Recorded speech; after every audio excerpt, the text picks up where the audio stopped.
I'm Sharon Bill. Welcome to my Music Theory Tuition series where I work with you step by step through the ABRSM Discovering Music Theory grades.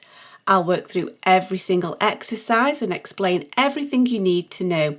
You can access information about the books I have available to help you on my website. Go to sharonbill.com. For advert-free and longer lessons, you can become a patron at patreon.com/SharonBill. If you can give me a like, that would be super, and please do subscribe to my channel to stay updated. You can support this channel by buying me a coffee at buymeacoffee.com/SharonBill. Pressing on with the Grade 5 Discovering Music Theory workbook, we're moving on to page 6. And in exercise 6, we're asked to show which bar is grouped correctly. It's a good idea to remember that each group of notes must reflect the time signature showing each unit beat. Of course, along the way, throughout the grades, we've come across a few exceptions. For example, just to show that, say, for example, we could have in simple time, we could have just a group of 4 quavers of a minims beat, so long as it's not going over the halfway mark, for example, in a bar of 4/4. And so, or for example, in 3/8, we can beam everything together. But outside of those, when it's talking about rests or beaming notes, for the most part, it's an easy rule of thumb to remember that each beam must reflect each unit beat. And that way the performer can easily see where each new beat starts and will much more easily stay in time. Because do remember, music is meant to be played, and we're just peeling back the layers and looking at how this kind of music comes off the page and how to best allow that to happen and to dig behind what's going in the music as well. So here in exercise A, we are looking to show each crotchet beat, and we're in 4/4, and so the idea is that you don't beam over the halfway point. I think that was first discussed way back in grade 1 actually, and so it's going to call into question all of the things that we've learned so far. And so we can see here we have a quaver and 2 semiquavers, which does give us our first crotchet beat. That's correct. But here we've got a dotted quaver, which if we think about, there's a crotchet beat, a quaver is half of that, and then the dot is half as much again, which is our quarter beat. So we've got 3/4 of a beat, and then we're left hanging. That beat is not finished, so the poor performer can't see where beat 3 starts, so that is incorrect. We've got lost along the way here, because really we need that other quarter of a beat showing the last part of beat 2. Let's look at this one. So here we have a half and 2/4, which half and 2/4 does give us a crotchet beat. It's easy if you see it in the diagram. And then here is our 3/4 of a beat and quarter of a beat, so that's exactly correct. And then here, if we just look at this, let's just diagram that out. We've got a quarter of a beat, then we've got a half of a beat, then we've got a quarter of a beat, and that's one beat all properly grouped together, and there's our final beat. And you can see how much easier that is for the performer. Beat 1, beat 2, beat 3, beat 4. There's our correct answer. Let's look at this next one to just see why it's wrong. So again, we've got beat 1 correct, that's correct. And then we have the 3/4 of a beat, and we can see there's the final quarter of beat 2, but it's kind of got tagged onto this group here. So now beat 2 and beat 3 have merged, and we can't really see where that is. So that's why that's incorrect.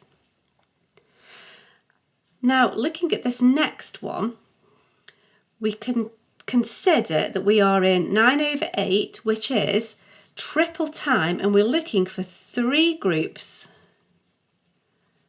of dotted crotchet beats, which will divide into 3 groups of 3 quavers. This is compound time, which divides into 3, and that should be reflected in the way it's beamed so that we can see beat 1, beat 2, beat 3. And so perhaps now you'd like to press pause, try and figure out the answer yourself, and then pop back into the video and we'll check it through. So I'm hoping you've had a go. It's okay if you've gone wrong. It's always better to learn by your mistakes. So we're looking to show each group of 3. So here is our first group of 3. That's exactly correct. Now 2 semiquavers equal a quaver. 2 semiquavers equal a quaver, and there's our quaver. So 1, 2, 3 quaver beats are all grouped together. That's correct, and we're left with our dotted crotchet beat at the end. So that's correct. There's our answer. Let's look at why these aren't correct. Let's just take as much as we can of value from this. So there's 1, 2, 3. There's our first dotted crotchet beat, and that should now have a break in it, and that's why we've used a tie here to show the start of a new beat. We can't carry on into beat 2 by just tagging on to this one, so that's why that won't work. And then here, this is not correct because actually we've grouped this into a crotchet beat, not a dotted crochet beat. They should be together, shouldn't they? And then of course it all goes wrong from there. So let's press on. If you think you feel capable of just pressing on to exercise C, do have a go. It's always better to learn by your mistakes. Even if you get it wrong, you will learn much more thoroughly that way. It's much better than just passively copying because you'll soon forget what's going on. So don't be afraid of making mistakes. That's all good. Work in pencil and you can rub it out. And I'm just grabbing a piece of paper to show you that we are in 6/4 here. So you might want to press pause if you want to just hang around for just this little explanation just to give you a clue. It's up to you. Now 6/4 is compound time. Think about first of all 6/8, which is 1, 2, 3, 4, 5, 6 quaver beats, isn't it? 6/4 is a reflection of that in crotchet beats. So we should have 1, 2, 3, 4, 5, 6 crotchet beats in groups of 3. It's compound time, not to be confused with, which mathematically works out the same, 3/2, but is here we have 3 groups of 2, here we have 2 groups, so there's 2 groups of 3, so that's a 1, 2, 3, 2, 2, 3, whereas here it's 1 and 2 and 3, and this is duple time, 2 beats in a bar. This is triple time, 3 beats in a bar. This is compound time, breaking up into groups of 3. This is simple time, breaking up into groups of 2. And it's really important to watch that distinction. And you'll figure out if you're playing a piece of music, if it's in compound or simple time, although the maths might look the same, it's grouped differently. And that will give you the clue on how to perform it. So here, in exercise C, we need to be in compound time, 2 groups of 3. And so now perhaps that gives you enough to arm you to crack on. If you've had a go, let's check it through together now. And so we're looking at dotted minims, 2 dotted minims. And so here that's wrong because there's no need for a tie. We could have just got rid of that and had a dot. You only use ties where absolutely necessary. So that's why that's not correct. We have that problem here as well. That's just incorrect too. This, here we can see there's group 1, there's group 2, and so that's our correct answer. Let's move on to exercise 7. And now we've got to show which groups of rests are correct and which are incorrect. And the same rule applies for rests, just as it does for beaming. We need to show where each new beat starts. And so we may have to put more than one rest to sort of divide between each group. So we're looking here for 2 groups of 3 quavers. 1, 2, 3, 4, 5, 6. And so we have a quaver, and then a semiquaver and a semiquaver gives us a quaver, and there's a quaver. So 1, 2, 3, 4, 5, 6. It could be argued that you could perhaps extend the beam and have the quaver going on. However, the principle is the same. That is correct. Let's see what's going on in this next bar. So we have a duplet, which means two are stretched to a group of three. So there's three quaver beats. There's one quaver beat. There's another. There's another. So that's correct. That rest is correct. Now let's look at this one here. Now this is the tricky one. So we've got one quaver beat, two quaver beats, three quaver beats, one quaver beat. We need two quaver beats, three quaver beats. That won't do. What we should have is two separate quaver beats. So that's incorrect. Now it's interesting to notice that quaver, if I just sketch this out for you, this is one of those funny kind of anomalies. If we think about it, quaver followed by crotchet rest is wrong. It needs to be 1, 2, 3. However, we are allowed to do crotchet rest followed by quaver. We don't need to do quaver, quaver, quaver when it's at the beginning. There's no need for that. We can do that. And I think it's because I think that reflects quite nicely dotted crochet. There's the crochet, there's the dot. We don't have dot, then crochet.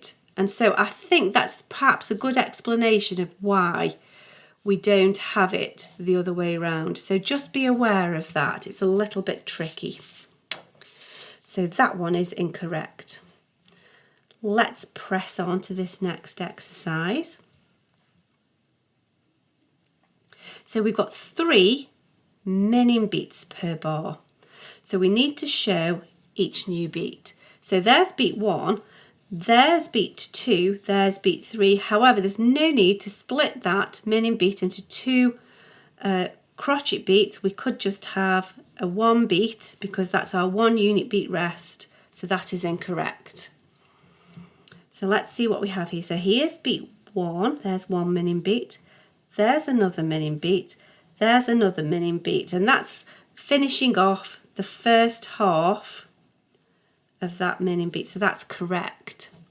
Now then, let's see what's happening here. This proves my point as we were talking earlier about the distinction between 6/4 and 3/2. That's 2 groups of 3. Here that's 3 groups of 2.